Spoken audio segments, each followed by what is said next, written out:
Guys എല്ലാവർക്കും നമ്മളെ പുതിയ വീഡിയോയിലേക്ക് സ്വാഗതം. അപ്പോൾ ഞങ്ങൾ ചാലിയം എക്സ്പോ കാണാൻ വേണ്ടി പോവുകയാണ്. അപ്പോൾ പോണതിൻ്റെ മുന്നേ ഇതേമാതിരി സൂര്യൻ്റെ വെളിച്ചം ഡയറക്റ്റ് മുഖത്തേക്ക് അടിച്ചപ്പോൾ ഞങ്ങൾ കുറച്ച് മാഞ്ഞാളത്തിന് കുറച്ച് സൺ കിസ് എന്ന് പറഞ്ഞ ഫോട്ടോയും വീഡിയോ ഒക്കെ എടുത്തുകൊണ്ടിരിക്കുക കേട്ടോ. അപ്പോൾ അങ്ങനെ അതാ ഞങ്ങൾ ചാലിയത്തെത്തി.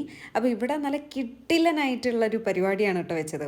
അപ്പോൾ അത് നമ്മളെ ലണ്ടൻ ബ്രിഡ്ജ് പോലെയൊക്കെ ഉണ്ടാക്കി വെച്ചിട്ടുണ്ട്. പിന്നെ അത് ഇതുമാതിരി കുറേ നല്ല നല്ല ഫ്രെയിംസ് ഉണ്ട്. നമുക്ക് ഫോട്ടോ ഒക്കെ എടുക്കാൻ പറ്റിയ നല്ല കിട്ടിലനായിട്ടുള്ള ബാക്ക്ഗ്രൗണ്ട് കിട്ടുന്ന കുറേ സാധനങ്ങൾ കേട്ടോ. പിന്നെ വലിയൊരു പ്രത്യേകത എന്താ വെച്ചാൽ ഇവിടെ ഇതേമാതിരി ഈ പക്ഷികളെ സാധനങ്ങളൊക്കെ ഇങ്ങനെ കെട്ടിണ്ടാക്കിയിട്ടുണ്ട്. ഇതിൻ്റെ ഒരു പ്രത്യേകത എന്താ വെച്ചാൽ നമ്മൾ ഇതിൻ്റെ അടുത്തേക്ക് പോകുമ്പോഴത്തേക്കും ഇതിൻ്റെതായ ആ ഒരു സൗണ്ട് ഉണ്ടല്ലോ അത് ഉണ്ടാക്കിക്കൊണ്ടിരിക്കുന്നുണ്ട്. നല്ലൊരു സംഭവം. അതായത് ചാലിയത്ത് ഇതുമാതിരിയുള്ള പരിപാടികളൊന്നും ഇതുവരെ ഞാൻ കണ്ടിട്ടില്ല. അപ്പോൾ ഇത് നമ്മളെ ക്രിസ്മസിന് ആദ്യമായിട്ടാണ് കേട്ടോ ഇങ്ങനത്തെ ഒരു എക്സ്പോ പരിപാടികളൊക്കെ നടക്കുന്നത്. പിന്നെ അതുമാതിരി ദുബായിൻ്റെ ഒരു ഫീല് കിട്ടുന്ന സാധനങ്ങളൊക്കെ ഇതേമാതിരി കെട്ടിണ്ടാക്കിയിട്ടുണ്ട്. പിന്നെ ഞങ്ങളിതാ ഇതുപോലെ കുറേ ഫോട്ടോസും വീഡിയോസൊക്കെ എടുത്തു. അപ്പോൾ നമ്മളെ ഫുൾ വീഡിയോ വേണമെങ്കിൽ നമ്മളെ ചാനലൊന്ന് കയറി നോക്കുക. Thank you.